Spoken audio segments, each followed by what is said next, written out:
Good morning friends, আপনারা নিশ্চয়ই সকলে ভালো আছেন। আমিও ভালো আছি। তাহলে আজকে সকালবেলায় ব্রেকফাস্টে আমি কি বানাচ্ছি চলুন তাহলে দেখা যাক। আমি কড়াই চাপিয়ে নিয়েছি। কড়াইয়ের মধ্যে আমি এখন সাদা তেল দেব। এটা সাদা তেলেই রান্না হবে। তেলের ওপর আগে আমি পেঁয়াজ কুচিটা দিয়ে দেব।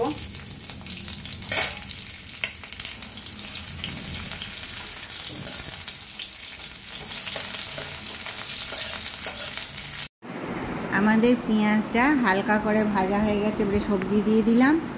সবজিগুলো গাজর, বিনস, আলু সব কিছুই একসঙ্গে দিয়ে দিয়েছি। তারপরে ভালো করে নাড়াচাড়া করছি। এবারে আমরা স্বাদ অনুসারে নুন দেব। নুন দিয়ে দিচ্ছি আমরা। এবারে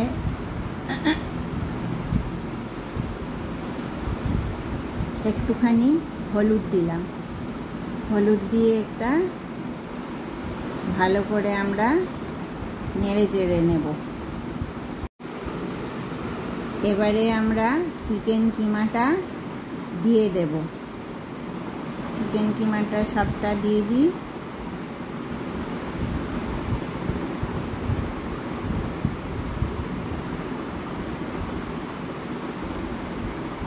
ভালো করে একসঙ্গে মিক্স করে নেব নাড়াচাড়া করে। এবারে আদা রসুন বাটা হাফ চামচ দেব। হাফ চামচ আদা রসুন বাটা দিয়ে সব কিছু ভালো করে একটু কষিয়ে নিয়ে এবারে জল দিয়ে দেব আমরা। জলটা দিয়ে তারপরে সেদ্ধ হতে দেব। ঢাকা দিয়ে আমরা এটা সেদ্ধ করব। এবারে আমরা ঢাকাটা খুলে দেখে নেব। আমি এটা একটু ম্যাশ করে নিয়েছি। ম্যাশ করলে জিনিসটা খেতে ভাল লাগে। এবারে আমরা পাও ভাজি মশলা দেব।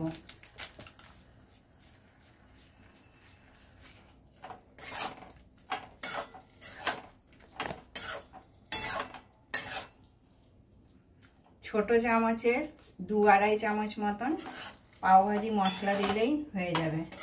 তারপর ভালো করে নাড়াচাড়া করব। এবারে এর মধ্যে একটু লেবু চিপে দেব। লেবু চিপে দিলে টেস্টটা ভালো আসবে। তারপরে যদি বাড়িতে কারো সুগার থাকে একটা আলাদা তুলে নিতে হবে। আর অন্যদের জন্যে একটু চিনি লাগবে। খুব বেশি চিনি লাগবে না, অল্পই চিনি লাগবে। একটু বাটার দিয়ে দেব। আর আপনাদের কাছে যখন চিজ থাকবে এই নামাবার আগে চিজটা গ্রেট করে দিয়ে দেবেন এর ভেতর। তারপরে ভালো করে নাড়াচাড়া করে নামিয়ে দেবেন। এটা তো পাও ভাজির মশলা দিয়ে তৈরি করলাম পাও ভাজির সবজি। এটা তো পাউরুটি দিয়ে বানিয়ে দেখাবো আর একটু পরে আপনাদেরকে। আগে সবজিটা তো তৈরি হলো। আর এছাড়াও এইটা পরোটা, লুচি সব কিছুর সঙ্গেই খেতে ভালো লাগে। আর এইটা বাচ্চাদেরকে যখন স্কুল যাবে, ওদের অনেক বায়না থাকে, তখন ওদেরকে এইটা টিফিনে দিয়ে দিলে ওরা খুব ভালোভাবে খায়। অফিসের টিফিনে দিলেও অফিসের মানুষরাও খুব ভালো করে খায়। আর আপনাদের যদি এইটা এটা কেন বলবো, আমি পাও ভাজির জন্যে এই পাউগুলো কিনে এনেছি। এই পাউগুলো দিয়ে এই পাও ভাজি তৈরি হয়। তো আমি প্রত্যেকটা পাউকে এইভাবে ছুরি দিয়ে কেটে নিলাম। আপনাদেরকে দুটো দেখিয়ে দিচ্ছি। এইভাবে কাটতে হবে। পাউগুলো কাটার পর আমি যে ফিলিংটা বানিয়েছিলাম সেই ফিলিংটা এবারে আমি পাউগুলোর ভেতর কিভাবে ভরবো দেখুন। এই পাউগুলো তো কাটলাম। কাটার পর পাউগুলোর ভেতর এরকম করে নিয়ে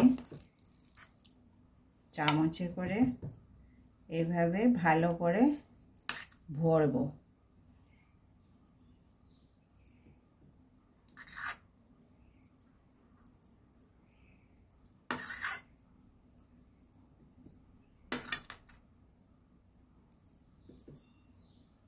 ভরা হয়ে গেল একটা। এবারে এটাকে একটু চাপ দেব, তারপরে এটা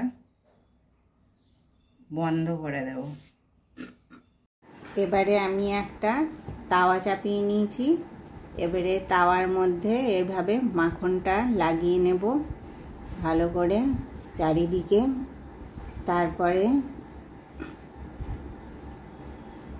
মাখনটা লাগানো হয়ে গেছে, সব দিকেই লাগিয়ে নিলাম।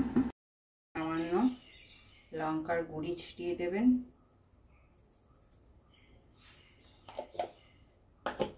তারপরে এক একটা করে পাও ভাজি বসিয়ে দেবেন।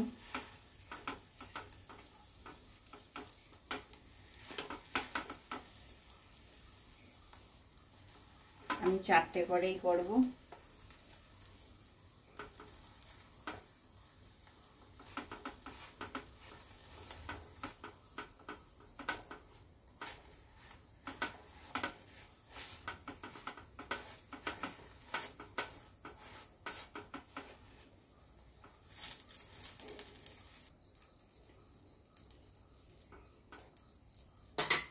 এবারে আমি আস্তে আস্তে উল্টে দেব।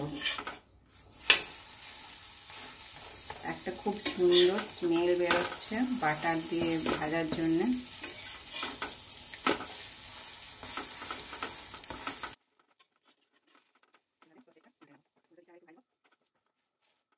তাহলে এইভাবে ভেজে নিয়ে প্রতিটা পাও ভাজি আমার তৈরি হয়ে গেল। বাটার দিয়ে ভেজেছি, দেখিয়েছি আপনাদেরকে।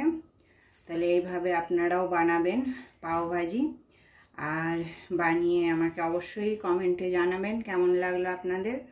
আর ভালোই লাগে, সবজিটা পরোটা দিয়েও খেতে খুব ভালো লাগে। তাহলে আজকে এতটাই, আবার নেক্সট ভিডিও নিয়ে আপনাদের কাছে ফিরব। আর আমার এই চ্যানেলটাকে অবশ্যই আপনারা লাইক, শেয়ার আর সাবস্ক্রাইব করবেন। আরও ভালো ভালো আমি ভিডিও নিয়ে আসবো আপনাদের কাছে। নমস্কার।